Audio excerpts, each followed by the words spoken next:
बिस्मिल्लाहिर्रहमानिर्रहीम। अस्सलाम वालेकुम। मैं हूँ महरीन सब्तैन। देख रहे हैं आप मेरा यूट्यूब चैनल और फेसबुक पेज। नाज़रीन, आज जो ये कहानी आपके साथ शेयर करने जा रही हूँ, ये एक ऐसी कहानी है जो हमारी ख़वातीन को ज़रूर सुननी चाहिए। रोज़ीना नामी ये लड़की है और ये उसकी कहानी है जहाँ उसने अपनी ज़िंदगी का एक बड़ा खूबसूरत आगाज़ किया। आगाज़ इस सेंस में कि एक बड़ी अच्छी फ़ैमिली की ये लड़की थी। बचपन इसका बहुत अच्छा गुज़रा। माँ-बाप के घर में इसने बहुत ऐशो-आराम देखा और माँ-बाप के घर में बहुत ऐशो-आराम देखने के बाद फ़ाइनली इसकी उम्र उस उम्र को पहुँचती है जहाँ लड़कियों की शादियाँ होती हैं, तो इसके लिए भी रिश्ता देखा गया और इसका रिश्ता जो है एक बड़ी अच्छी फ़ैमिली में तय किया गया।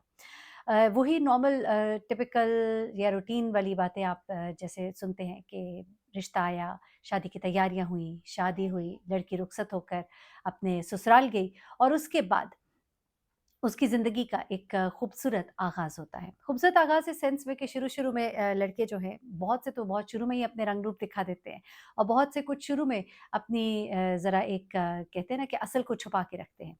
तो जिस शख्स से इसकी शादी हुई, तो उस शख्स ने शुरू में तो बड़ा अच्छा शादी से पहले भी यानी कि जब मंगनी और रुखसती के दरमियान का वक़्त था, तब भी एक बहुत अच्छा उसका एक इमेज था। बहुत धीमे से बोलना, प्यार से बोलना, अच्छे से बात करना। उसके बाद जब इसकी शादी हो गई, तो शादी के बाद ये लोग हनीमून पे चले गए। हनीमून पे जब ये गए, तो वो एक बड़ा खूबसूरत टाइम था। कुछ-कुछ जगहों पर उसने नोट किया कि उसे गुस्सा बड़े जल्दी आ जाता है, लेकिन उसने इस चीज़ को इग्नोर किया। ये नहीं कि वो एकदम से किसी चीज़ पे, लेकिन उसको भी वो शादी के शुरू में ज़रा एक मोहब्बत होती है, तो उसको भी एक मोहब्बत का अंदाज़ समझकर उसने इग्नोर किया और चीज़ें जो हैं बड़ी खूबसूरती से हनीमून ख़त्म हुआ, वापस वो अपने मुल्क आई और उसके बाद ज़िंदगी जो है उसकी रूटीन जो एक होती है वो शुरू हो गई। जब रूटीन शुरू हुई तो उस वक़्त उसको अंदाज़ा होना शुरू हुआ कि ये शख़्स जो है, ये जो इसका गुस्सा जो मुझे दिखाई देता था जगह-जगह, ये दरअसल इसका पार्ट एंड पार्सल है, यानी कि ये शख़्स जो है, ये है ही ऐसा। अब बहुत ही छोटी-छोटी बातों पर उसको जिस तरह से गुस्सा आ जाया करता था, जिस तरह से वो तप जाया करता था, तो वो चीज़ें जो है उसको आहिस्ता-आहिस्ता महसूस होना शुरू हुई। कभी सुबह अगर नाश्ता देने में देर हो गई तो उस पे एकदम से बहुत ज़ोर से शाउट करना, फिर उसके बाद उसे बुरा-भला कहा, फिर बाद में माफ़ी माँग लेना। अब ये रूटीन जो है आहिस्ता-आहिस्ता रूटीन का वो गैप जो होता है ना वो कम होना शुरू हो गया। यानी पहले ये गैप होता था कि सुबह अगर बुरा बोल दिया तो शाम को वापस आके माफ़ी माँग ली और चीज़ें जो है वो नॉर्मल हो गई और वो कहती कि सारा दिन मेरा रोते हुए गुज़रता था, लेकिन जब वो माफ़ी माँगता था मैं बड़ी खुश हो जाती थी कि लो सब कुछ ठीक हो गया, क्योंकि मुझे नाराज़ रहना जो है वो पसंद नहीं था। अब वो कहती है कि जब ये सब कुछ चल रहा था तो चीज़ें वही होती हैं कि कभी खुशी, कभी गम, कभी थोड़ी देर खुश होना, फिर नाराज़ होना, फिर रूठना, फिर मनाना। लेकिन आहिस्ता-आहिस्ता उसने कहा कि ये गैप जो है बढ़ने शुरू हो गए। अब वो बदतमीज़ी करता था, शाम को वापस आता था तब भी ज़रा-सा अगर दरवाज़ा खुलने में देर हो जाती, तो वो ज़ोर-ज़ोर से दरवाज़े को लाते भी मारता था। वो दरवाज़ा खोलती थी और घबरा के कहती थी, "क्या हुआ?" तो वो कहता कि, "मैं इतनी देर से दरवाज़ा" जबकि वो कहती कि उसके पास दूसरी चाबी भी होती थी, बट स्टिल उसको ये होता था कि मैंने दरवाज़ा खटखटाया है तो फ़ौरन जिन की तरह बंदा नमूदार हो। कहती कभी मैं वॉशरूम में हूँ, कभी मैं बिस्तर पे लेटी हूँ, उठने में ज़रा देर लग गई है, दरवाज़े तक पहुँचने में कुछ सेकंड्स, वो कहती मैं दौड़ लगाती थी, फिर भी थोड़ा-सा टाइम जो लग जाता था, उस पे उसका जो रिएक्शन होता था, वो बड़ा ही खौफ़नाक होता था। कहती इन चीज़ों से मुझे हर वक़्त एक घबराहट हुई रहती थी कि कहाँ पे इसको न जाने गुस्सा आ जाए। किसी दावत में फ़ंक्शन में जाना तो वहाँ पे वो कहती है कि वहाँ पर भी उसके यही मूड्स होते थे कि ज़रा-सा कोई उसने बात कही और मैंने अगर वो जल्दी से उसके ऊपर रिएक्शन नहीं दिया या उस बात पे अमल नहीं किया, तो उस चीज़ पर वो नाराज़ हो जाता था, गुस्सा करता था। पार्टी के दौरान ही लोगों के सामने एकदम ऊँचे से बोल देना और कहना कि चलो और इस तरह से। वो कहती है इन चीज़ों ने मुझे इतना घबरा दिया था कि मैंने लोगों में आना-जाना इसके साथ छोड़ दिया।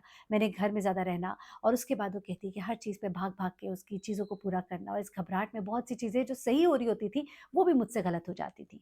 इसी अस्थना में वो कहती है कि वो प्रेग्नेंट हो गई, उसके यहाँ विलादत होती है खूबसूरत से बेटे की। उसने सोचा कि शायद अब मेरी ज़िंदगी में कोई बेहतरी आएगी। ससुराल में भी उसके सास और ससुर थे जो उसे गाहे-बगाहे समझा देते थे। उनका रवैया वो कहती काफ़ी बेहतर था, जिसकी वज़ह से मुझे थोड़ी ढारस होती थी। लेकिन अब वो कहती है कि वो शख़्स जो कभी माफ़ी भी माँग लेता था, अब उसने वो माफ़ी माँगना भी छोड़ दी थी। अब वो उल्टा मुझसे एक्सपेक्ट करता था कि मैं माफ़ी माँगूँ और कहती कि अजीब-सी मेरी एक सेल्फ रिस्पेक्ट ख़त्म हो गई थी। कि जब मैं 3 दिन देखती थी कि सुलह नहीं हो रही, तो उसकी गलती होने के बावजूद मैंने उससे माफ़ियाँ भी माँगनी शुरू कर दी। अच्छा, ये सारी बातें मैं आपको इसलिए बता रही हूँ कि हमारी बहुत सी बहनों के साथ होता है। ज़रा अब आगे सुनते जाइएगा कि फिर इसका अंजाम क्या होता है और उस खातून ने किया क्या जिसने उसकी ज़िंदगी ही बदल दी।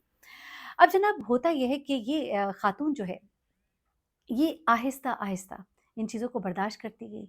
वो शख़्स जो है आहिस्ता-आहिस्ता आदी होता गया और उसको ये समझ आ गई कि इसने तो कहीं जाना नहीं, क्योंकि वो कहती है कि मेरी घर में पहले ही 3 बहनें थीं और मैं ये सोचती थी कि अगर मैं घर गई तो उनके रिश्ते कहाँ से आएँगे, उनको लोग क्या कहेंगे?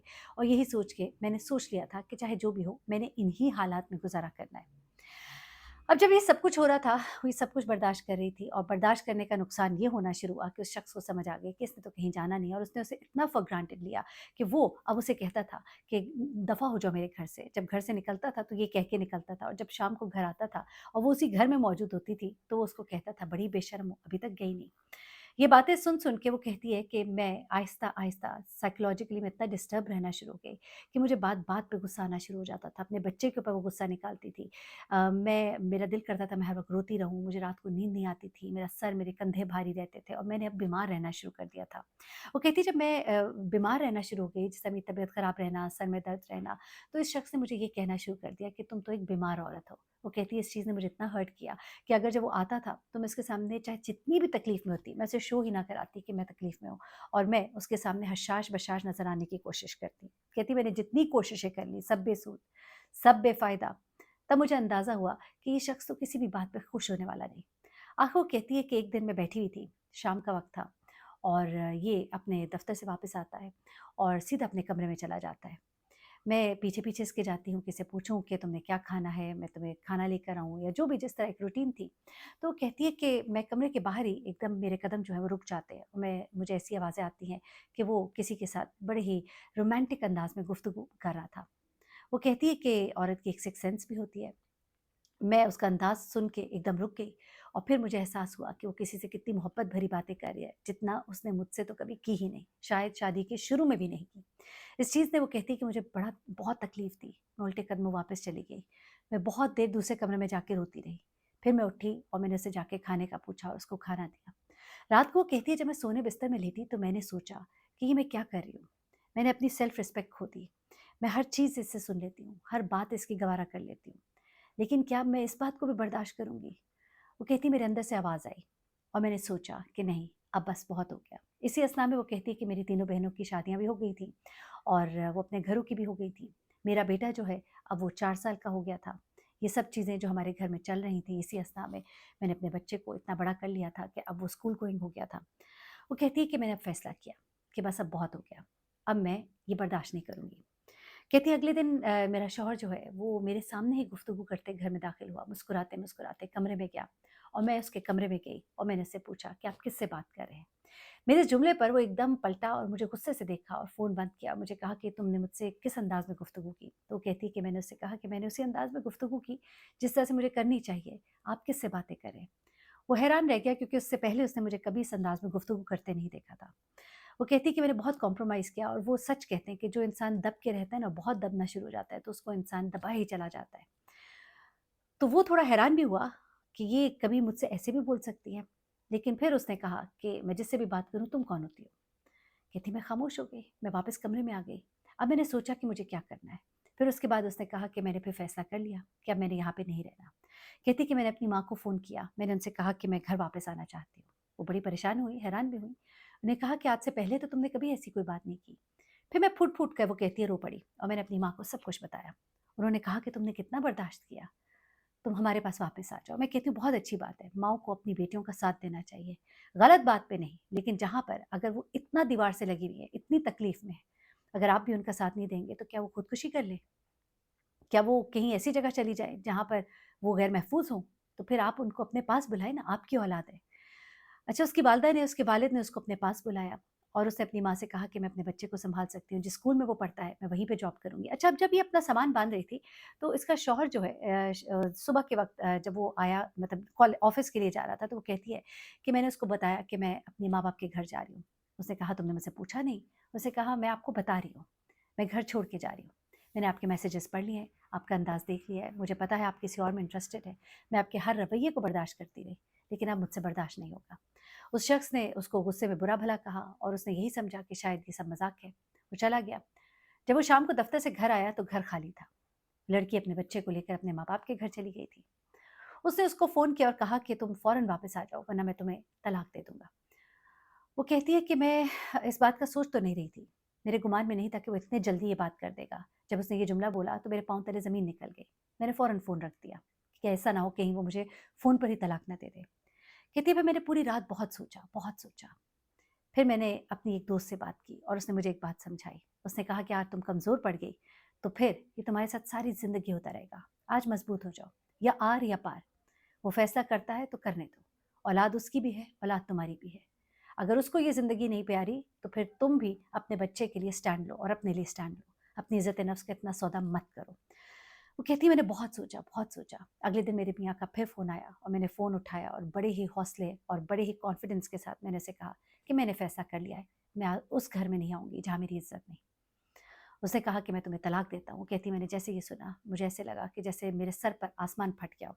लेकिन वो कहती है कि मैंने अपने आप को कम सँभाल के रखा और मैंने कहा ठीक है, जैसे आपका फ़ैसला। कहती दूसरी तरफ एक लंबी तवील खामोशी थी और फ़ोन बंद कर दिया गया। उसके बाद वो कहती है अगले दिन फिर फ़ोन आया और फिर यही बात हुई। लेकिन इस दफ़ा उसने मुझे तलाक नहीं दी, बल्कि ये कहा कि मैं तुम्हें तलाक दे दूँगा।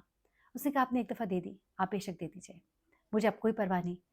मैं अपने बच्चे को सँभाल सकती हूँ, पाल सकती हूँ, इज़्ज़त के साथ रह रही हूँ, सुकून से उठती हूँ, कोई मुझे गालम-गलौच नहीं करता, खाना खाती हूँ, इज़्ज़त के साथ खाती हूँ और अपने पाँव पे खड़ा होना सीख रही हूँ। मैंने बच्चे के स्कूल में जॉब कर ली है और अब मैं इस घर में वापस नहीं आऊँगी। कुछ दिन खामोशी रही, फिर उसके घरवालों ने इनसे राब्ता करना शुरू किया। अब ऐसा शो हो रहा था कि जैसे घरवाले अपने फ़ोन पे उससे राब्ता कर रहे हैं, लेकिन लड़के का इसमें कोई लेना-देना नहीं है। तो उसने उनसे भी माज़रत कर ली, कहा मैं आपकी बहुत इज़्ज़त करती हूँ, लेकिन रहना तो मुझे आपके बेटे के साथ है, जहाँ मेरी कोई इज़्ज़त नहीं, जहाँ वो दूसरी औरतों से बातें करता है। अब मेरा सब्र जो है वो ख़त्म हो गया। यहाँ पर उन्होंने उसे समझाने की बहुत कोशिश की, लेकिन उसने बिल्कुल इनकार कर दिया। अब उसके बाद उस लड़के के होश ठिकाने आए। 1 महीना गुज़रा, 2 महीने गुज़रे, आखिरकार वो इनके दरवाज़े पर आया और उसने आकर इनके माँ-बाप से बात की कि मैं उसे वापस ले जाना चाहता हूँ, पर उन्होंने साफ इनकार कर दिया। इस लड़की ने उसे कहा कि मैं अब आपके साथ नहीं रहना चाहती। मेरी ज़िंदगी में जितनी मैंने तकलीफ़ें आपके साथ सह ली हैं, अब मैं दोबारा वहीं से स्टार्ट नहीं करना चाहती। मैंने सोचा था मैं कभी उस घर से कदम बाहर निकालूँगी नहीं और एक दफ़ा निकाल लिया तो वापस जाऊँगी नहीं। अब आप मुझे तलाक नहीं देंगे तो मैं अदालत से खुला लूँगी। उस शख्स ने बड़ी कोशिश की कि वो किसी तरह मान जाए, लेकिन मैं कहती हूँ बड़ी हिम्मत वाली खातून थी, क्योंकि ये जो इतना टॉक्सिक शख्स है उसने क्या बदलना था। बहुत उसने कोशिश की और उसके बाद इस खातून ने अदालत से रुजू किया, खुला के लिए अप्लाई किया। इसी दौरान में जब इस शख्स को खुला का नोटिस गया और ये सारी चीज़ें हुई, उसको और समझ आई। फिर उसके बाद उसने अपने दोस्तों और अपने घरवालों को डाल के बहुत समझाया और फिर इस खातून ने अपनी कुछ शराइत रखी।